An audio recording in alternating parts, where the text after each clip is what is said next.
বন্ধুরা, আজ আমি তোমাদেরকে এই ধনেপাতার টক ঝাল মিষ্টি আচার করে দেখাবো। এই ধনেপাতাটা কিন্তু শীতকালেই বেশি হয়ে থাকে।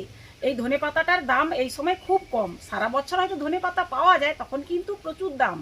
আর তখন এরকম আচার করে খাওয়াটা অসম্ভব হয়ে যায়। কিভাবে টক ঝাল মিষ্টি আচার করে সারা বছর রাখা যায় সেই জিনিসটাই তোমাদেরকে দেখাবো। ধনেপাতাগুলো আমি ভালোভাবে বেছে ছোট ছোট করে কুচিয়ে নেব।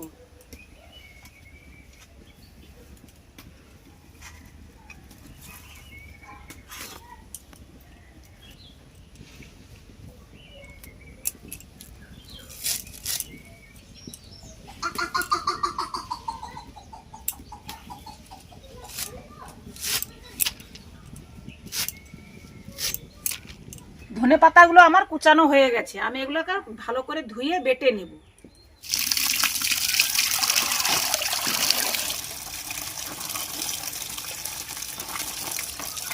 আচারের জন্য আমি এতটা পরিমাণ তেঁতুল নিয়েছি। তেঁতুলটাকে এবার গরম জলে ভিজিয়ে দেব।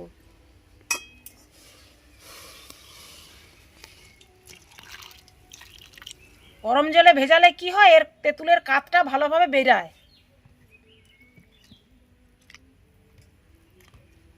এবার এটাকে কিছুক্ষণ রেখে দেব। ধনে পাতাটা আমি বেটে নিয়েছি। মশলাগুলো আমার ভাজা হয়ে গেছে, আমি এবার নামিয়ে নেব।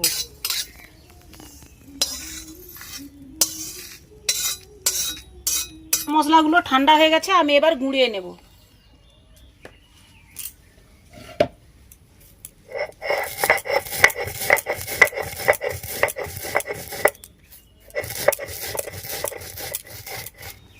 মশলাগুলো গুঁড়ানো হয়ে গেল, এবারে তুলে নেব। কিছুটা রসুন নিয়েছি, রসুনগুলোকে এবার একটু ছেঁচে নেব।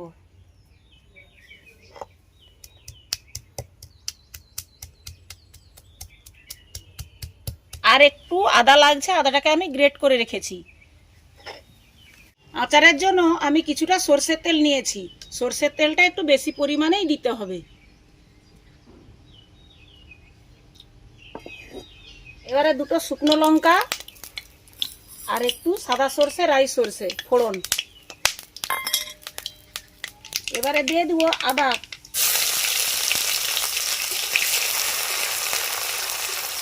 আদাটা ভাজা হয়ে গেছে, এবারে আমি দিয়ে দেবো তেঁতুলের কাপটা।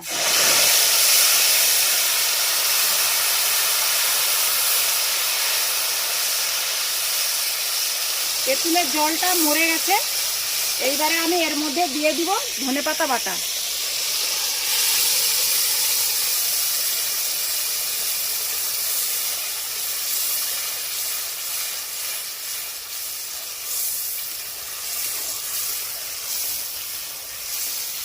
আর দিয়ে দিব ছিটানো রসুন।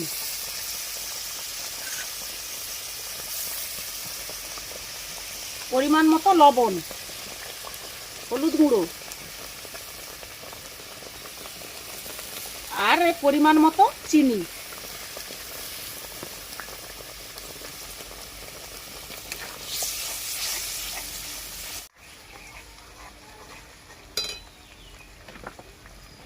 এইভাবে 5-7 মিনিট নেড়ে চেড়ে ধনে পাতারও জলটাকে মেরে নিতে হবে। যখন একটু গাঢ় গাঢ় হয়ে যাবে তখনই আমার ধনে পাতার আচারটা তৈরি হয়ে যাবে। আমার ধনে পাতার আচারটা হয়ে গেছে, অনেকটাই গাঢ় গাঢ় হয়ে গেছে, আমি এবার নামিয়ে নেব।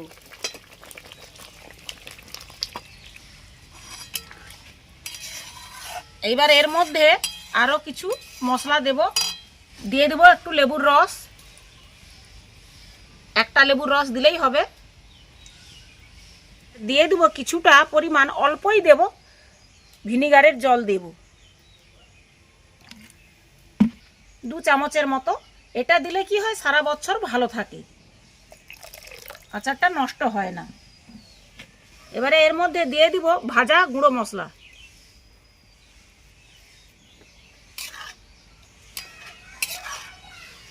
এবারে আচারটাকে আমি ঠান্ডা করার জন্য 1 ঘন্টা রেখে দেব। আমার আচারটা কিন্তু ঠান্ডা হয়ে গেছে, 1 ঘন্টাই সময় প্রায় নিয়েছে। এবার আচারটা ঠান্ডা হয়ে যেতে কিন্তু আচারটা অনেকটাই ঘন হয়ে গেছে। এবারে আমি এরকম একটা জার নিয়েছি, কাচের জার, এর মধ্যে আমি রেখে দেব।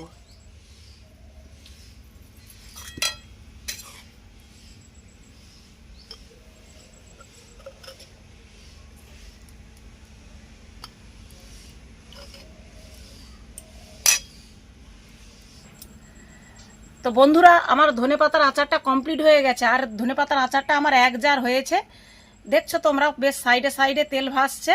এই আচারটা কিন্তু রোদ দিয়ে দিয়ে রাখলে পুরো 1 বছরই ভালো থাকবে।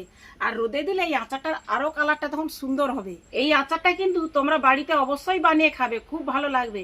আর এই শীত থাকতে থাকতেই আচারটা বানিয়ে নাও, কারণ এখন ধনেপাতার দাম কম, এখন করা যাবে।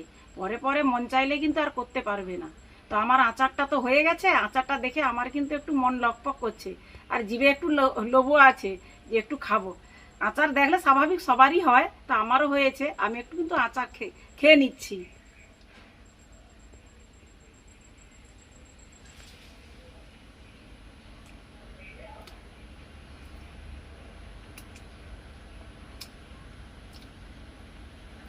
খুবই ভালো লাগছে, টক ঝাল মিষ্টি তিনটাই একদম ঠিকঠাক আছে। আর এই আচারটা কিন্তু ভাতে, রুটি, পরোটা, পকোড়া বা এমনিও যদি মন হয় কারো খেতে, ছোট ছোট বাচ্চারাও যদি একটু মন হয় খাবে, তো ততটা পরিমাণ আমি কোনো গুঁড়ো লঙ্কা দেই না, যা দিচ্ছি 2টো লঙ্কা ছিঁড়েই দিয়েছি।